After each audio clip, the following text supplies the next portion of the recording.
Salam sejahtera Malaysia. Denyut nadi suara rakyat bergema di channel ini. Sebelum kita mulakan berita pada hari ini, jangan lupa tekan butang subscribe, like dan share. Sila tinggalkan komen anda. Denyut nadi suara rakyat terus bergema di channel ini. Salam sejahtera Malaysia, denyut nadi suara rakyat bergema di channel ini.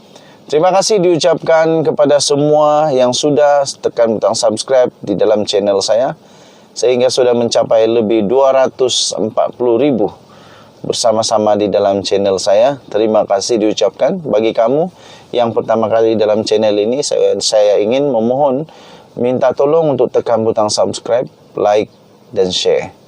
Kerana semua bantuan kamu itu akan dapat membuatkan saya lebih bersemangat, dan semua bantuan kamu itu dapat membuatkan channel saya lebih dapat dikongsi manfaatnya dengan orang lain. Pertama sekali tuan-tuan dan puan, orang tanya saya, kenapa kau duk Jack dengan Anwar Ibrahim? Saya jawab pertama, ada masalah kah?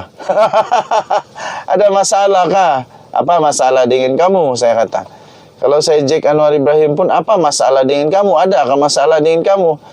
Saya tidak memburukkan orang lain. Saya Jack Anwar Ibrahim, tapi saya tidak memburukkan orang lain. Kalau saya Jack lah, tapi saya rasa saya tidak Jack Anwar Ibrahim lah. Apa yang saya cakap adalah kebenaran. Kecuali kamu rasa apa yang saya cakap tidak benar, sila buktikan apa yang tidak benarnya. Di mana yang tidak benarnya? Dan saya tidak akan memburukkan mana-mana orang. Saya cuma menyatakan yang benar saja. Antara kebenaran yang Datuk Seri Anwar Ibrahim yang patut untuk kita puji adalah sekurang-kurangnya 3 sifat beliau yang tidak ada pada Perdana Menteri yang lain. Tidak pernah ada kepada Perdana Menteri yang lain. Kenapa?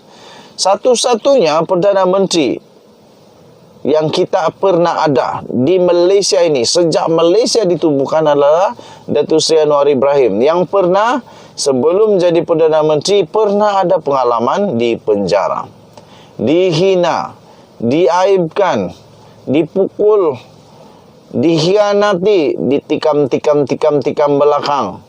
Apalagi banyak lagi lah yang dia sudah alami.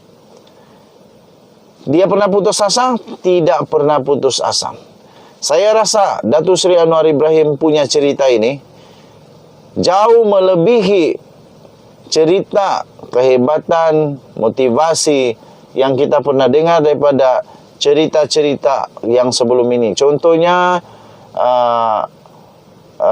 Colonel Sandler daripada KFC. Saya rasa Datuk Seri Anwar Ibrahim punya cerita lebih hebat daripada itu. Siapa lagi?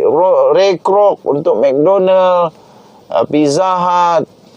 Semuanya tidak dapat menandingi pun sikit, seinci pun tidak dapat tandingi apa yang dia lalui oleh Datuk Seri Anwar Ibrahim.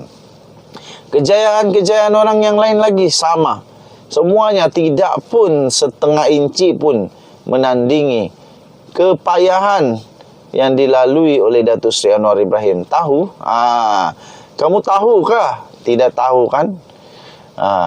Semua orang-orang yang pernah ditulis kehidupannya menjadi berita cerita diguna pakai oleh semua kaunselor-kaunselor, orang-orang yang bagi motivasi, bagi ceramah motivasi, pakar-pakar kaunseling.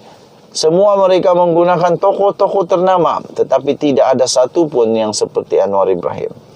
Saya fikir Datuk Seri Anwar Ibrahim sejuta kali lebih baik daripada yang lain itu. 24 tahun Datuk Seri Anwar Ibrahim berjuang tanpa rasa penat, dimalukan, diaibkan. Selama 24 tahun dia pernah mengalah? Tidak pernah. Tidak ada di dunia ini yang dapat bertahan selama 24 tahun. Fokus 24 tahun, tetap setia dalam perjuangan. 24 tahun tidak pernah mengalah. Yang pertama, dia tidak pernah mengalah. Kedua, sifat penyabar Datuk Seri Anwar Ibrahim tiada tolok bandingnya. Saya fikir tidak ada orang di dunia ini bersabar 24 tahun. Ada? Kalau kamu rasa ada, sila nyatakan dalam komen kamu. Tidak ada. Tidak ada di dunia ini yang dapat bersabar selama 24 tahun dianiaya, di macam-macam lah, dikhianati. Macam-macam berlaku kepada Datuk Seri Anwar Ibrahim, dipenjara, diaibkan. 24 tahun tetap fokus. Dan yang seterusnya, tuan-tuan dan puan-puan yang dihormati sekalian, sifat pemaaf Datuk Seri Anwar Ibrahim memang tidak dapat dinafikan. Selama 24 tahun beliau dipermainkan, diolok-olok, diejek-ejek. Bukan dia saja, malah seluruh keluarganya rasa malu. Tapi adakah beliau tetap berdendam teruk? Tidak. Demi untuk negara tercinta, beliau sanggup untuk melupakan segala-galanya. Beliau sanggup untuk lupakan, memaafkan untuk negara tercinta kita, Malaysia. Ini barulah berani. Ini barulah Datuk Seri Anwar Ibrahim. Denyut nadi suara rakyat bergema di channel ini. Kamu setuju atau tidak? Tinggalkan komen kamu. Ataupun kamu ada tahu orang yang lebih hebat daripada Datuk Seri Anwar Ibrahim yang boleh jadi Perdana Menteri, dipersilakan tulis nama dia di komen. Tapi bagi saya, satu-satunya manusia yang pernah saya lihat di dalam kehidupan saya yang betul-betul fokus adalah Datuk Seri Anwar Ibrahim. 24 tahun tidak pernah berganjal. 24 tahun tidak pernah beliau kata, okay, that's enough, that's it, I want to quit, I want to retire, I want to throw it all, I want to forget about it. Anwar Ibrahim tidak pernah katakan itu. Tapi dia tetap sabar, fokus sampai dia jadi Perdana Menteri. Saya rasa cerita Anwar Ibrahim ini akan berkekalan di negara Malaysia sampai selama-lamanya.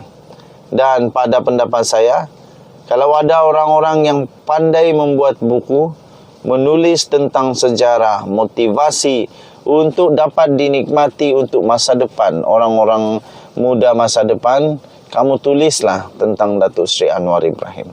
Betapa payahnya dia menjadi Perdana Menteri, betapa fokusnya dia untuk jadi Perdana Menteri.